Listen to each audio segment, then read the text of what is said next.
অর্থনীতির একবার বেসিক টার্মগুলো আমরা কিন্তু এখানে তুলে নিয়ে আসছি। সবার শেষে 600 প্রশ্ন তো আছেই, তাছাড়াও এখানে আপনাদের জন্য দেখেন এক কথা উত্তর আমরা প্রায় 100টা মতো প্রশ্ন এখানে নিয়েছি। সবার শেষে টেস্ট ইউর সেলফ নামে একটা গুরুত্বপূর্ণ পার্ট আছে।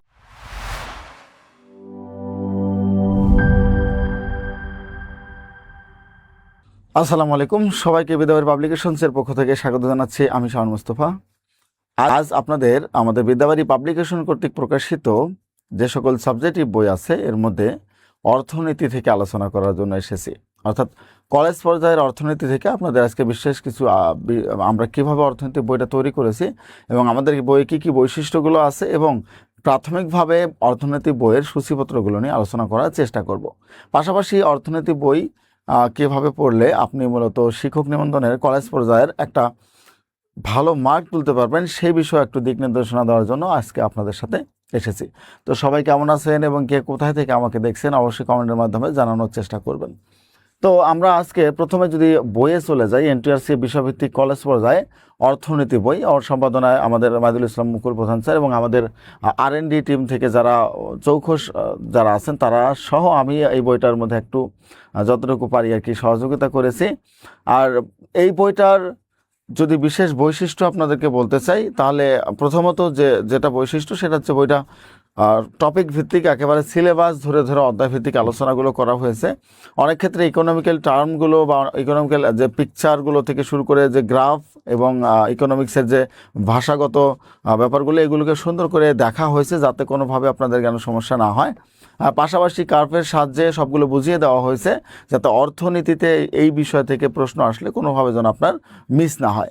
এর পাশাপাশি আরেকটা ব্যাপার মনে রাখবেন যে অর্থনীতি যেহেতু পুরোপুরিভাবে একেবারে ম্যাথ ভিত্তিকও না আবার থিওরি ভিত্তিকও না, সুতরাং কোনোটাতে ম্যাথ ভিত্তিক অনেক সূত্র আছে, কোনোটাতে থিওরি আছে। সো সেহেতু পরীক্ষায় কি আসতে পারে, আমরা যদি বিগত 49তম BCS-এর প্রশ্ন অ্যানালাইসিস করি তাহলে এটা দেখা যায় যে 49তম BCS-এর প্রশ্ন অ্যানালাইসিস করে আমরা দেখেছি আপনাদের যে ইকোনমিক টার্মগুলো এগুলোই বেশি বেশি আসে এবং ম্যাথ যেমন আমরা যদি ম্যাথ ভিত্তিক যে পড়াগুলো এই ম্যাথ ভিত্তিক পড়াগুলো খুব একটা বেশি আসে না, কারণ ছোট নৈর্ভিত্তিকের মধ্যে এত বড় ম্যাথকে ঢুকানো আবার এই সময়টাকে মেনটেন করা এটা সহজে সম্ভব হয় না। সো অর্থনীতি থেকে আমরা বইটা কিভাবে সাজিয়েছি আপনাদের যদি একটু দেখাই আমি। তার আগে বইটার ভ্যালু আমরা যদি দেখি, ফার্স্ট এডিশন আমরা জুন মাসে অর্থাৎ গত মাসে আমরা এটা পাবলিশ করেছি এবং এটার ভ্যালু যদি বলি বা এটা কত দাম, এটার দাম হচ্ছে মাত্র 340 টাকা। কত দাম? মাত্র 340 টাকার একটা অর্থনীতি বই। আশা করি এই বইটা যদি আপনারা পড়েন আমার মনে হয় যে খারাপ কিছু না, অর্থনীতি থেকে আপনি ভালো করতে পারবেন। এর পাশাপাশি সামাজিক বিজ্ঞানের যারা আপনারা আছেন সামাজিক বিজ্ঞানেও কিন্তু অর্থনীতি পড়তে হয়। সো অর্থনীতির এখানে 20 নাম্বার আছে সামাজিক বিজ্ঞানে, সুতরাং ওইখান থেকেও যদি কেউ চান সামাজিক বিজ্ঞান অনুষদের তাহলে আপনারা বইটা কালেক্ট করতে পারেন। এখান থেকে টপিকসগুলো ধরে ধরে পড়লে আপনার যে সামাজিক বিজ্ঞানের বই আছে তার চেয়েও অনেক বেশি ফলপ্রসূ হবে এখান থেকে, যেহেতু 20 নাম্বারের খেলা এখানে, অর্থাৎ সামাজিক বিজ্ঞানে অর্থনীতি থেকেই শুধু 20 নাম্বার আপনাদের সিলেবাসে এখন পর্যন্ত আছে। সুতরাং আমার কাছে মনে হয় সামাজিক বিজ্ঞানের স্টুডেন্ট যারা আছেন তারাও এটা চাইলে আপনারা কি করতে পারেন, ক্রয় করে ফেলতে পারেন মাত্র 340 টাকায় অর্থনীতি সাবজেক্টিভ বই। আমরা আসি যে সূচিপত্রে আপনাদের এখানে কি কি ছিল এবং সূচিপত্রের সাথে সিলেবাসের সাথে মিল আছে কিনা। সূচিপত্র দেখেন, আমরা প্রথমত অর্থনীতি নিয়ে সব পুরোপুরি আলোচনা করার চেষ্টা করেছি। অর্থনীতির সংজ্ঞা, বিভিন্ন অর্থনীতিবিদদের মধ্যে অর্থনীতির সংজ্ঞা দিয়েছি, অর্থনীতির প্রকারভেদ, basic problems of economic organisation, মৌলিক অর্থনৈতিক সমস্যা। এখান থেকে গতবার পরীক্ষা প্রশ্ন আসছিল মৌলিক অর্থনৈতিক সমস্যা কি, অর্থাৎ 18তম শিক্ষক নিবন্ধনে আপনাদের সরাসরি রেকমেন্ড করেছিল মৌলিক অর্থনৈতিক সমস্যা কি। সুতরাং এটা মানে ফেলে দেওয়ার মতো তথ্য না। তারপর আমরা যদি দেখি অর্থনীতির মৌলিক সমস্যা সমাধানের উপায়, যে সকল সমস্যার সমাধান আছে অর্থনীতিতে মৌলিক সমস্যা আমরা জানি অর্থনীতির সমস্যা মৌলিক সমস্যাতে 3টা, তাই না? কি করবেন, কিভাবে করবেন এবং কোন উপায় করবেন, কার জন্য করবেন, অর্থাৎ উৎপাদনটা কখন করবেন, কার জন্য করবেন, কিভাবে করবেন, এই 3টা যে সমস্যা, এই 3টা অর্থনৈতিক সমস্যা আছে, এই সমস্যাগুলো কিভাবে সমাধান করা যায় সেটা নিয়ে আমরা আলোচনা করেছি। উৎপাদন ও বিনিময়, উৎপাদনের সম্ভাবনার সীমারেখা, বাজার প্রক্রিয়া, উৎপাদন সম্ভাবনার সীমারেখা, বাজার প্রক্রিয়ার মধ্যে সম্পর্ক, অর্থাৎ অর্থনীতি নিয়ে দেখেন প্রত্যেকটা টপিকস আমরা ধরে ধরে একবারে পার্ট বাই পার্ট আপনাদেরকে বোঝানোর চেষ্টা করেছি। তো আপনারা কারা কোন সাবজেক্ট থেকে পরীক্ষা দিচ্ছেন একটু জাস্ট কমেন্ট করেন, এবং এখানে কমেন্ট করলে দেখতে পাচ্ছি আপনার সাবজেক্টগুলো থেকে আমি যদি কখনো কোনো পরামর্শ আপনাকে দিতে পারি। তবে হ্যাঁ, সামাজিক বিজ্ঞান থেকে যারা আছেন, সামাজিক বিজ্ঞানের যারা যে সকল স্টুডেন্ট আছেন তাদের জন্য ম্যান্ডেটরি হচ্ছে এই ল্যাবগুলো দেখা, কারণ অর্থনীতির যে তথ্যগুলো সামাজিক বিজ্ঞানের মধ্যেও আছে। সো এবার আমরা আসি যোগান এবং চাহিদার ক্ষেত্রে। যদি দেখি যোগান ও চাহিদা, ভোক্তার আচরণ তত্ত্ব থেকে শুরু করে উপযোগের প্রকারভেদ, প্রান্তিক উপযোগের যা কিছু আছে, উপযোগ বিধি, উপযোগ তথ্য থেকে শুরু করে সব কিছু এখানে আলোচনা করা হয়েছে। এরপর আসেন ব্যয় ও আয় তথ্য নিয়ে আমরা আলোচনা করেছি, এরপর বাজার নিয়ে আলোচনা করেছি, অর্থাৎ অর্থনীতির যতগুলো আপনাদের টার্ম আছে সবগুলো বিষয় নিয়ে এখানে আলোচনা আমরা করার চেষ্টা করেছি। তারপর আমি যদি আপনাকে সবার শেষে কয়েকটা পেজ দেখাই, এখানে দেখতে পাচ্ছেন পেজ বলতে কয়েকটা তথ্য যদি দেখাই আপনাকে, গুরুত্বপূর্ণ 600টা প্রশ্ন আমরা আপনাদের জন্য এখানে ইনক্লুড করেছি।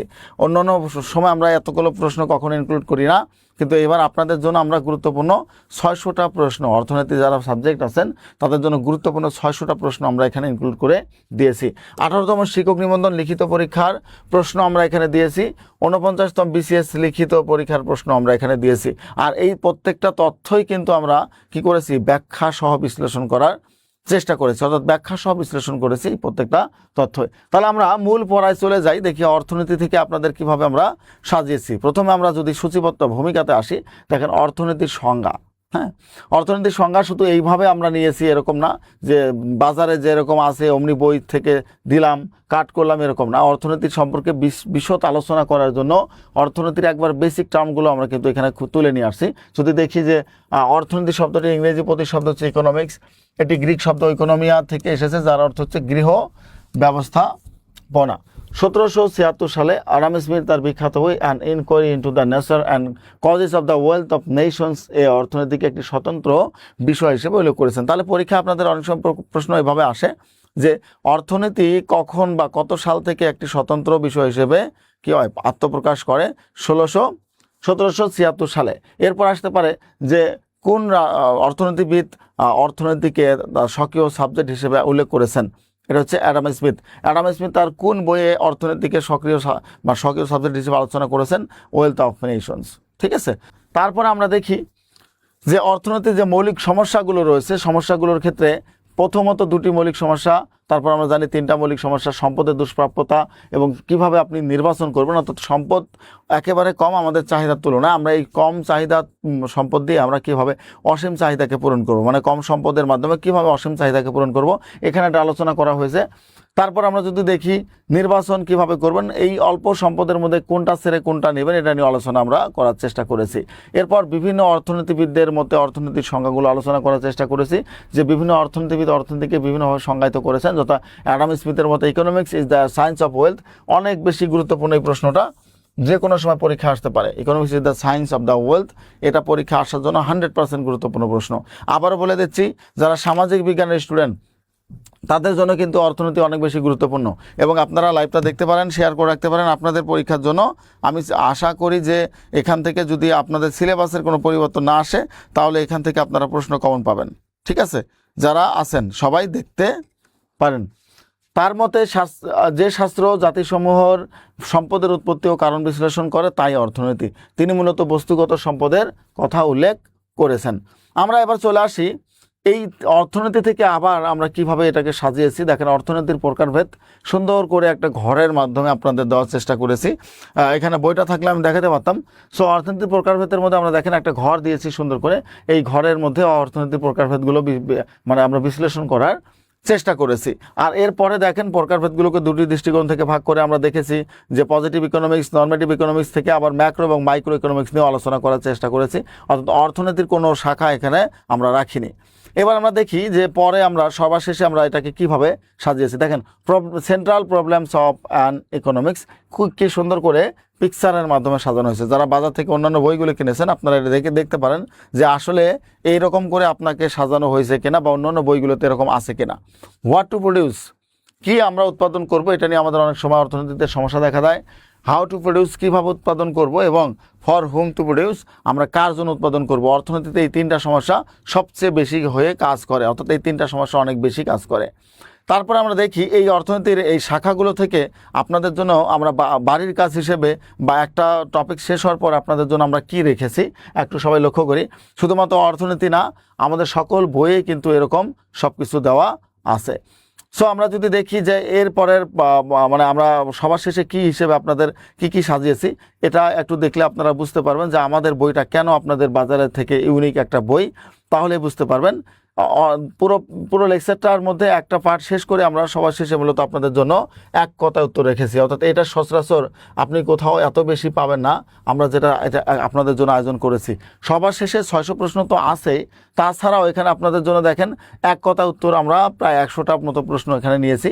অর্থনীতির জনককে অ্যাডাম স্মিথ, আধুনিক অর্থনীতির জনককে পল স্যামুয়েলসন, ওয়েলথ অফ নেশনস বইটি কত সালে প্রকাশিত হয় 1776, অর্থনীতিকে সম্পদের বিজ্ঞান বলেছেন কে অ্যাডাম স্মিথ। এরকম করে আমরা এখানে 100টার মতো প্রশ্ন আপনাদের জন্য নিয়েছি, যে প্রশ্নগুলো আপনারা পড়লে মোটামুটি এখান থেকেই একটা কভার হয়ে যাবে আপনাদের জন্য পড়া। এরপর আমরা আসি 100টা প্রশ্নের পরে আপনাদের জন্য আমরা কি হিসেবে কি সাজিয়েছি, কমন উপযোগী নৈর্ভিত্তিক প্রশ্ন আমরা আপনাদের জন্য সাজিয়েছি। দেখি দু একজন কমেন্ট করেন, আমি দু একটা প্রশ্ন করি, পারেন কি না পারেন। ঠিক আছে, এই পাশ থেকে এক প্রশ্ন করি, কোনটি মিশ্র অর্থনীতির বৈশিষ্ট্য? এই প্রশ্ন 9 নম্বর প্রশ্নের উত্তর দেন, কোনটি মিশ্র অর্থনীতির বৈশিষ্ট্য? কোনটা হবে? শুধুমাত্র সরকারি খাত, শুধুমাত্র বেসরকারি খাত, সরকারি ও বেসরকারি খাতের সহাবস্থান, কোনোটিই নয়। 9 নম্বর প্রশ্ন উত্তর করেন দেখি আপনারা যারা এখানে লাইভ দেখতেছেন, 9 নম্বর প্রশ্ন উত্তর করেন যে কোনটি মিশ্র অর্থনীতির বৈশিষ্ট্য, মানে মিশ্র অর্থনীতি কোনটা, এটা এখানে দেখি পারেন কি না পারেন। মিশ্র অর্থনীতির বৈশিষ্ট্য কোনটি? ওকে, একজন কমেন্ট করলে আমি মূলত এখান থেকে মুভ করব। রেজাউল জান্নাত বলেছেন না, ওকে আসেন দেখি কোনটি মিশ্র অর্থনীতির বৈশিষ্ট্য। একজন কমেন্ট করেন, শুধুমাত্র সরকারি খাত, শুধুমাত্র বেসরকারি খাত, সরকারি ও বেসরকারি খাতের সহাবস্থান, কোনোটি নয়। কোনটা হবে এখানে? আমরা সবাই জানি সচরাচর যে মিশ্র অর্থনীতি বলতে দুটোর সহাবস্থানকে বোঝানো হয়। কি বোঝানো হয়? দুটারই সহাবস্থানকে বোঝানো হয়। তাহলে এটা সরকারি ও বেসরকারি খাতের সহাবস্থানকে বলা হয় মিশ্র অর্থনীতি। তাহলে আমরা আসি আমাদের বিদ্যাবাড়ি কর্তৃক আর কোন কোন বই আপনাদের জন্য আমরা পাবলিশ করেছি। এখানে আমরা সরাসরি যদি বিদ্যাবাড়ি থেকে বইবাড়ি.com-এ চলে যাই, তাহলে আমরা বই সম্পর্কে বিস্তারিত এখান থেকে জানতে পারবো। আপনি গুগল থেকে যে কোনো মানে গুগলে ঢুকে আপনি যেটা করবেন যে কোনো ট্যাব নিয়ে একটা নিউ ট্যাব নিয়ে আপনি যদি সার্চ করেন বইবাড়ি.com, বইবাড়ি.com-এ ঢোকার পর দেখেন বইবাড়ি.com দ্য বেস্ট অনলাইন সেলার। আমাদের বইগুলো আমরা কি বইগুলো পাবলিশ করি একটু আপনাদের দেখাই। তারপরে আসেন বিদ্যাবাড়ির বই। এই বিদ্যাবাড়ির বইয়ে গেলে আপনারা যারা লাইভ দেখতেছেন সবার জন্য এখানে বইগুলো আমাদের অবশ্যই আছে। দেখেন 19তম শিক্ষক নিবন্ধনের বিষয়ভিত্তিক বইয়ের মধ্যে আমরা কি নিয়ে এসেছি, পদার্থবিজ্ঞান, এরপর আছেন রসায়ন, স্কুল এবং বিষয়ভিত্তিক রসায়ন, কলেজ, মানে স্কুল কলেজ তো দুটোই এক, তো রসায়ন আমরা দুটো নিয়েছি এখানে। তারপর আসেন কৃষি বিজ্ঞান, এরপর হচ্ছে সামাজিক বিজ্ঞান, তথ্য যোগাযোগ প্রযুক্তি। সামাজিক বিজ্ঞান আমাদের অলরেডি বাজারে চলে আসছে, আপনারা চাইলে যারা সামাজিক বিজ্ঞান অনুষদের অন্তর্গত আছেন তারা সামাজিক বিজ্ঞানের এখান থেকে প্রস্তুতি নিতে পারেন। এরপর আসেন আমাদের তো আইসিটি চলে এসেছে, ইসলামের ইতিহাস ও সংস্কৃতি। এরপর আসেন অর্থনীতি, ইসলাম শিক্ষা, সহকারী মৌলভী, গণিত। সবগুলো বইয়ের মূল্যই কিন্তু 340 থেকে 400 টাকার মধ্যেই। তারপর আসেন সমাজ বিজ্ঞান, এরপর আসেন আরবি প্রভাষক, এরপর জীববিজ্ঞান, এরপর বাংলা, এরপর উদ্ভিদবিদ্যা, ইংলিশ। কলেজ এবং স্কুল দুটোই আমরা অলরেডি চলে এসেছে। ইসলাম শিক্ষা স্কুল এবং কলেজ দুটোই চলে এসেছে, বাংলা স্কুল এবং কলেজ দুটো চলে এসেছে, রাষ্ট্রবিজ্ঞান, ভূগোল ও পরিবেশ বিজ্ঞান। এরপর আমরা যদি দ্বিতীয় পেজে যাই আরও কী বই আপনাদের জন্য আছে দেখেন, ইতিহাস পর্যন্ত এবং আমাদের ডাইজেস্ট প্লাস তো আছেই। অর্থাৎ আমরা সাবজেক্টিভ বই প্রায় 21টা বা 22টার মতো অলরেডি বের করে ফেলেছি বাজারে। আপনি কোন সাবজেক্ট থেকে ঠিক পরীক্ষা দিচ্ছেন অবশ্যই এখানে কমেন্ট করবেন, আপনার সাবজেক্ট কোনটা এবং কোনটা থেকে আপনার পরীক্ষা দিচ্ছেন। এবং কোনো যদি সমস্যা থাকে, কোনো কনফিউশন থাকে আপনারা এখানে কমেন্ট করেন, আমি সেটা ক্লিয়ার করার চেষ্টা করব। তাহলে আমরা এখানে যে আপনাদের যে আমাদের বইটা সেটা হচ্ছে অর্থনীতি, তাই না? অর্থনীতির বইটা আমরা যদি কালেক্ট করতে চাই তাহলে আমরা যেখানে করব এখানে যাব, বইয়ের পেজগুলোতে যাওয়ার পর আমরা অর্থনীতি এখানে দেখব কোথায় আছে। সো পদার্থবিজ্ঞান, রসায়ন থেকে শুরু করে কৃষি বিজ্ঞান, সামাজিক বিজ্ঞান, তথ্য যোগাযোগ প্রযুক্তি, ওই যে অর্থনীতি যদি আপনি ক্লিক করেন তাহলে আপনাকে টোটালি প্রিফেসে নিয়ে যাবে। যাওয়ার পর আপনারা এখানে দেখবেন অর্থনীতি বই অর্ডার করুন, মাত্র কত, এখানে কোয়ান্টিটি আপনি মেনশন করবেন কয়টা নেবেন আপনি। এরপর অর্ডার করুন বাটনে যদি আপনি চাপ দেন তাহলে আপনাকে অর্ডার বাটনের থেকে আপনাকে বিকাশে নিয়ে যাওয়া হবে। এরপর আসেন কোয়ান্টিটি কয়টা নেবেন, তারপর হচ্ছে এগিয়ে যান। এগিয়ে গেলে আপনি মূলত এখানে আপনার ফোন নাম্বার, আপনার ঠিকানা দিয়ে ডেলিভারি চার্জ সহ আপনি যদি বিকাশ পেমেন্ট করেন তাহলে আপনি আপনার বাড়িতে বইটা পেয়ে যাবেন। এখানে একটা জিনিস মনে রাখবেন, আর এছাড়াও আপনি যদি 1159 টাকার কেনার পরে যদি কোনো 1159 টাকা যদি কোনো পণ্য কেনেন তাহলে আপনার ডেলিভারিটা আমরা ফ্রিতে দিয়ে দেব। ওকে, তাহলে আমরা বই কিভাবে অর্ডার করব এই বিষয়ে আমরা একটা তথ্য জানলাম এবং বইবাড়ি.com থেকে আপনারা এখানে চলে যেতে পারবেন। এবার আমরা আবার আসি অর্থনীতিতে আপনাদের জন্য আর কি কি আমরা ব্যবস্থা করেছি। তাহলে আমাদের এক কথা উত্তর চলে গেল। এক কথা উত্তর পরে আমাদের কমন উপযোগী বেশ কিছু নৈর্ব্যক্তিকও আমরা নিয়েছি এখানে। এরপর আমরা যদি দেখি আর কি কি আপনাদের জন্য আছে, সবার শেষে টেস্ট ইউর সেলফ নামে একটা গুরুত্বপূর্ণ পার্ট আছে। অর্থাৎ যারা যে কোনো বই আমাদের বিদ্যাবাড়ির পাবলিকেশনসের যে কোনো বই কিনলে আপনারা সাবজেক্টিভ সেখানে এখানে টেস্ট ইউর সেলফ নামে একটা কি পাবেন, অপশন বা আইকন পাবেন। এই টেস্ট ইউর সেলফ থেকে আপনি যেটা করবেন এখানে 10 নম্বরের একটা কি থাকবে, আপনাকে নিজেকে যাচাই করার জন্য 10 নম্বর একটা টেস্ট ইউর সেলফ বলতে একটা আইকন থাকবে। এটার মাধ্যমে আপনি যেটা করবেন আপনার এখানে উত্তর দেওয়া থাকবে না। দেখি আপনারা কে কে উত্তর করতে পারেন। একটি উৎপাদন সম্ভাবনা রেখার পিপিএফ ঢাল বা স্লোপ দ্বারা কি পরিমাপ করা হয়? মোট উৎপাদন, প্রান্তিক উপযোগ, গড় উৎপাদন ব্যয়, কোনটা হবে দেখি একটু কমেন্ট করেন সবাই। প্রথম প্রশ্নটা, একটি উৎপাদন সম্ভাবনা রেখার পিপিএফ ঢাল বা স্লোপ দ্বারা কি পরিমাপ করা হয়? আর একটু যদি আমি বড় করি এটা দেখে উত্তর করেন সবাই, যে ঢাল দ্বারা পিপিএফ ঢাল দ্বারা কি পরিমাপ করা হয়? মোট উৎপাদন, প্রান্তিক রূপান্তর হার, প্রান্তিক উপযোগ, গড় উৎপাদন ব্যয়। হ্যাঁ, সো আমাদের বইটাতে আমরা চেষ্টা করেছি আপনাদের জন্য এই রিলেটেড যা কিছু থাকে সকল তথ্য ইনক্লুড করে দেওয়ার জন্য।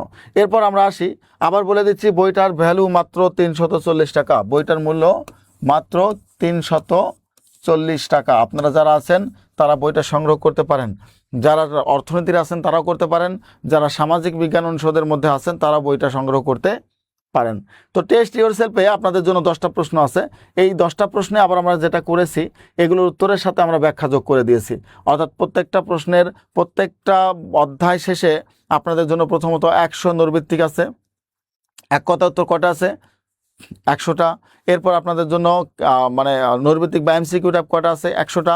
এরপর টেস্ট ইউর সেলফ আছে 10টা, এবং এই 10টারে আবার নতুন করে কি করা আছে, প্রত্যেকটার উত্তরের সাথে আমরা ব্যাখ্যা সংযোগ করে দিয়েছি। অর্থাৎ উত্তরের সাথে ব্যাখ্যাও যদি ভালোভাবে আপনি পড়াশোনা করতে পারেন তাহলেও আপনার কাজ হয়ে যাবে। সো আমরা উত্তরের সাথে ব্যাখ্যা সংযোজন করার পর আমরা সবার শেষে কি রেখেছি আপনাদের জন্য যদি বলি, এই যে বলেছিলাম যে আপনাদের জন্য 600-র মতো নৈর্ব্যক্তিক আমরা রেখেছি, তাহলে দেখি আমরা বইয়ের শেষে আপনাদের জন্য কি রেখেছি। এটা সবচেয়ে গুরুত্বপূর্ণ, এবং এটা যদি আমি মনে করি যে আপনারা যদি এই তথ্যটাও বেশি বেশি পড়েন তারপরেও নিজেকে অনেকটা রিস্ক করতে পারবেন। মনে রাখবেন 140 বা 100 কথা না, কথা হচ্ছে আপনি যতটুকু পড়বেন ততটুকুর মধ্যে চান্স পাবেন। আর যদি সাবজেক্টিভে আপনি ভালো না করেন তাহলে আপনি কখনোই এখান থেকে ভালো করতে পারবেন না। দেখেন গুরুত্বপূর্ণ 600টা প্রশ্ন আপনাদের জন্য আমরা দিয়েছি। আমাদের প্রত্যেকটা বইয়ে এরকম গুরুত্বপূর্ণ 600টা এমসিকিউ আমরা সংযোগ করার চেষ্টা করেছি। একটু আপনাদেরকে আমি দেখাচ্ছি জাস্ট জুম করে, যে গুরুত্বপূর্ণ 600 প্রশ্ন। এই গুরুত্বপূর্ণ 600 প্রশ্নে যদি আপনি ঠিকঠাকভাবে পড়েন পুরো বই থেকে, তাতে আমার মনে হয় অনেক দূর এগিয়ে যাবেন এখান থেকে আপনি। সো গুরুত্বপূর্ণ 600 প্রশ্নের মধ্যে আপনাদের জন্য দেখেন কোন প্রশ্নের সাথে কোনোটার কোনো মিল নেই। আধুনিক অর্থনীতির জনক আমরা অলরেডি পড়ে ফেলেছি, আধুনিক অর্থনীতির জনক। এরপর আসেন আপনাদের যদি আমরা যাই যে অর্থনীতির মূল সমস্যা কোনটি, economics is the science of স্যাক্রিফিসিটি, উক্তিটি কার। এরপর আসেন উৎপাদন সম্ভাবনা রেখার বাইরের কোন বিন্দুকে নির্দেশ করে। এরকম করে আমরা আরও 600টা প্রশ্ন এখানে যুক্ত করেছি। এবং সবার শেষে আরও যদি গুরুত্বপূর্ণ একটা পার্ট বলি আপনাদের, 600 প্রশ্ন তো আছে, তারপরে আপনাদের 18তম শিক্ষক নিবন্ধনে কী রিলেটেড প্রশ্ন আসছিল সেটা থেকেও আমরা আলোচনা করার চেষ্টা করেছি। এটা একটু আমি দেখাই যে 18তম শিক্ষক নিবন্ধনে আপনাদের কী প্রশ্ন আসছিল, সেটা দেখলেও অনেকটা বুঝবেন যে আসলে কি আসতে পারে পরীক্ষায়, কিভাবে আসতে পারে, কোন টাইপের কোশ্চেনগুলো আপনাদের পরীক্ষায় দিয়ে দিতে পারে। ঠিক আছে, সো আমরা 600 প্রশ্ন যদি এখান থেকে শেষ করে ফেলি, 600 প্রশ্নের পরে 18তম শিক্ষক নিবন্ধনের প্রশ্নগুলো এখানে ইনক্লুড করে দিয়েছি আমরা। তো দেখি 18তম শিক্ষক নিবন্ধন আপনাদের জন্য কী ছিল। দেখেন 18তম শিক্ষক নিবন্ধনে আপনাদের অর্থনীতির প্রশ্ন দেখলে অনেকটা বুঝে যাবেন অর্থনীতিতে কীরকম প্রশ্ন আসে বা কীভাবে আসে। যারা পরীক্ষা দিবেন তারা জানেন এখানে। সো প্রথমে আমরা আসি উৎপাদন সম্ভাবনা রেখা কি, একটু আগে আলোচনা করেছি। উৎপাদন সম্ভাবনা রেখা কি, চিত্রের সাহায্যে তা ব্যাখ্যা করুন। এখন দেখেন এখানে যদি এমসিকিউটা পরীক্ষা হয় তাহলে কিন্তু আপনাকে এই চিত্র চাবে না, যেহেতু চিত্র এখানে আসবে না বা আসে না, কখনো আসার সম্ভাবনাও নেই, সুতরাং এখানে কখনোই চিত্র চাবে না। উৎপাদন সম্ভাবনা রেখা কি, চিত্রের সাহায্যে ব্যাখ্যা করুন। উৎপাদনকে উদ্ভূত ধারণার ব্যাখ্যা করুন। চাহিদার নির্ধারকগুলো লিখুন। চাহিদার সংকোচন সম্প্রসারণ, চাহিদা হ্রাস বৃদ্ধি চিত্রের সাহায্যে ব্যাখ্যা করুন। সমপ্রান্তিক উপযোগ বিধিটি ব্যাখ্যা করুন। মাত্রাগত উৎপাদন কি। তারপর আমরা যদি যাই আরও প্রত্যেকটা প্রশ্ন যদি দেখি, আর্থিক জিএনপি ও জিএনপি ও প্রকৃত জিএনপির মধ্যে পার্থক্য দেখান। দ্বিখাত বিশিষ্ট অর্থনীতিতে জাতীয় আয়ের চক্রাকার প্রভাব আলোচনা করুন। অর্থের চাহিদা, বাণিজ্যিক ব্যাংকের বহুগুণ ঋণ। অর্থের মূল্য বলতে কী বোঝায়? এসি প্লাস এমসি, যেটা আমরা বলে থাকি অ্যাভারেজ কস্ট এবং মার্জিনাল কস্ট, এর মধ্যে সম্পর্ক আলোচনা করুন। কুজনেটের ধাঁধাগুলো কী কী, এটা গুরুত্বপূর্ণ একটা প্রশ্ন আসছিল। একচেটিয়া বাজারের বৈশিষ্ট্যসমূহ উল্লেখ করুন। রাজস্ব নীতি লক্ষ্য উদ্দেশ্যসমূহ কী। দেখেন গতবার কিন্তু আপনাদের যেটা হয়েছিল এখানে কোনো অপশন দেয়নি, অর্থাৎ অথবা নামে কোনো অপশন ছিল না, যেটা আসবে সেটা উত্তর করতে হবে। পারলে পারবেন, না পারলে এটা বাদ হয়ে যাবে, ঠিক আছে। তো এখানে আমরা এটা দেওয়ার পরে আমরা কি করেছি, আপনাদের জন্য 49তম বিসিএস লিখিত যে প্রশ্ন আসছিল সেটাও ব্যাখ্যা সহ দেওয়ার চেষ্টা করেছি। যেমন এই যে দেখেন এখানে বলেছে যে ইনফেরিয়র গুডস এর ক্ষেত্রে কি করা হয়, নিচের কোনটি ট্রান্সফার পেমেন্ট বলা হয়ে থাকে। এরপর যদি আমরা দেখি যে আর কি কি আপনাদের পরীক্ষা আসছে, সংস্কার সরকারের রাজস্ব নীতি কোন চালককে প্রভাবিত করে। এরপর আসেন দ্রব্যভোগের এমপিসি 0 হলে মাল্টিপ্লায়ার কত হবে। এরকম করে আপনাদের 49তম বিসিএসের প্রশ্নও কিন্তু আমরা এখানে ইনক্লুড করে দেওয়ার চেষ্টা করেছি।